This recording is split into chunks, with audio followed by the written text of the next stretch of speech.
Pero miren ustedes, semejante cátedra, el nuevo orden económico internacional, la dicta Andrés Arauz.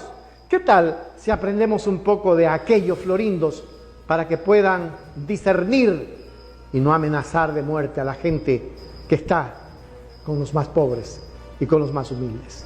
Veamos. No podemos construir una aspiración de superar al capitalismo si es que el marco jurídico en el cual estamos operando es el del capitalismo institucionalizado y convertido en derecho público internacional.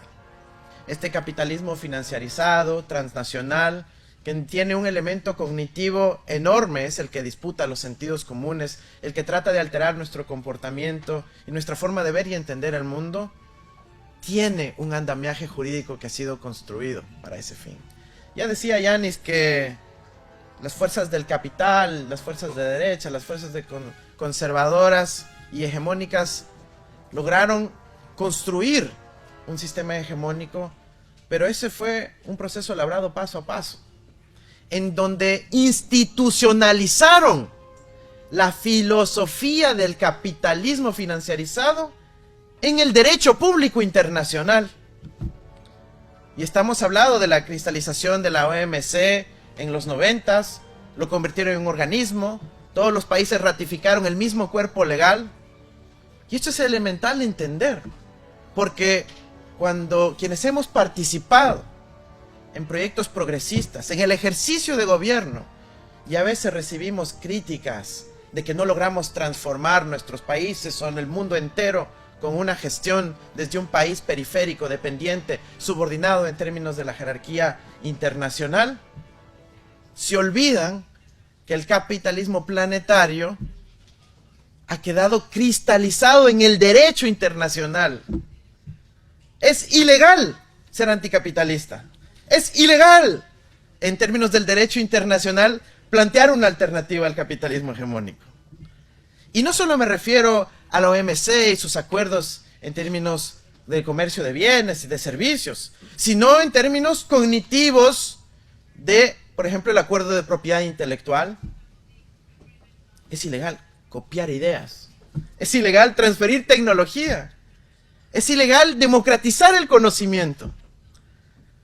Lo mismo en el acuerdo de comercio relativo a inversiones o medidas de inversiones. ¿Qué quiere decir eso? Que si un país osa regular al funcionamiento de una empresa transnacional dentro de un país, exigiendo que contrate empresas locales, que pueda tener participación nacional, que pueda transferir tecnología, entre muchas otras condicionalidades que se le puede poner, también se está violando el acuerdo de la OMC relativo a las inversiones. Pero no termina ahí, porque al final la OMC tiene unos dientes que son políticos, en donde hay unos paneles, unos comités de apelaciones, entre otras cosas, y en donde en última se negocia entre los estados. Pero el capital transnacional no se quedó ahí.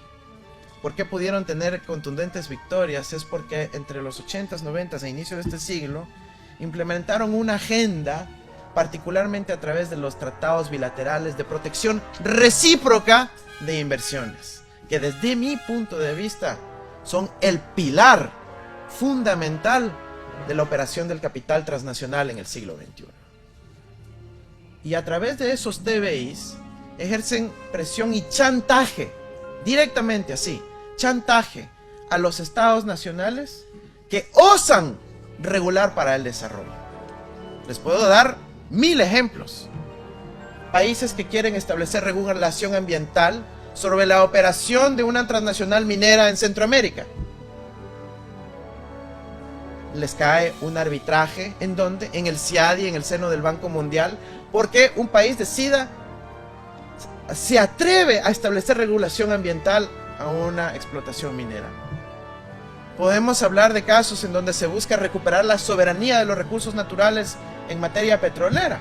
Decir, bueno, vamos a cobrar un impuesto extraordinario a la renta petrolera en el contexto del cambio climático o de la necesidad de superar el extractivismo y que la renta se quede para los pueblos. Ah, ¿te atreves a hacer eso? Te cae una demanda en el CIADI.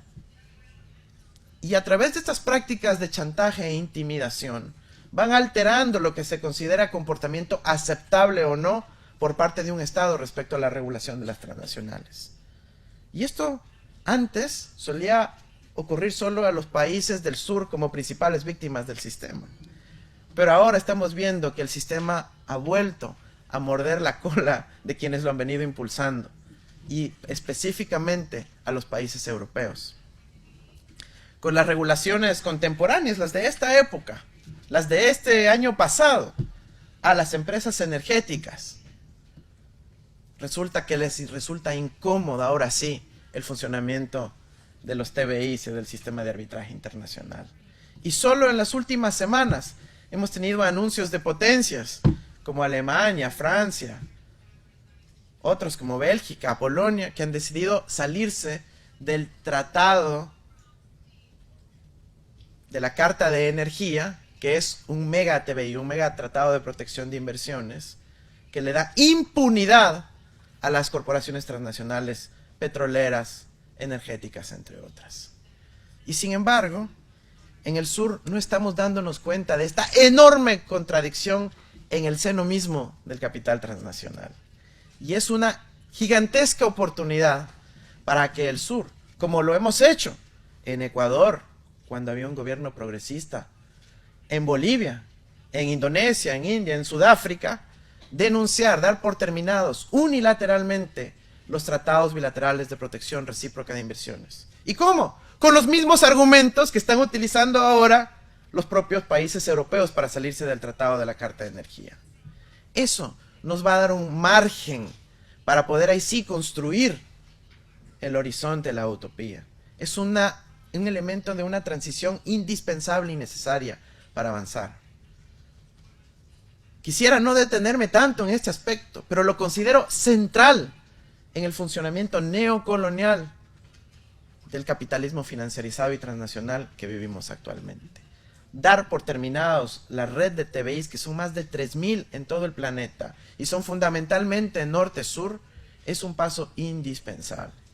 Así son las cátedras de la gente de izquierda. Esas son las cátedras de la gente progresista. Esas son las cátedras de economistas, de PhD, que conocen y saben cómo se tiene que manejar un país. Desperdiciamos, Andrés, no porque lo quisimos, sino porque nos robaron probablemente.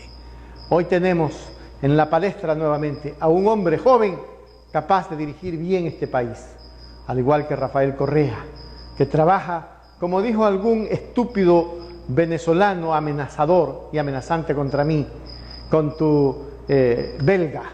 Sí, señor, defenderé a Rafael Correa hasta el día en que me muera o que me maten.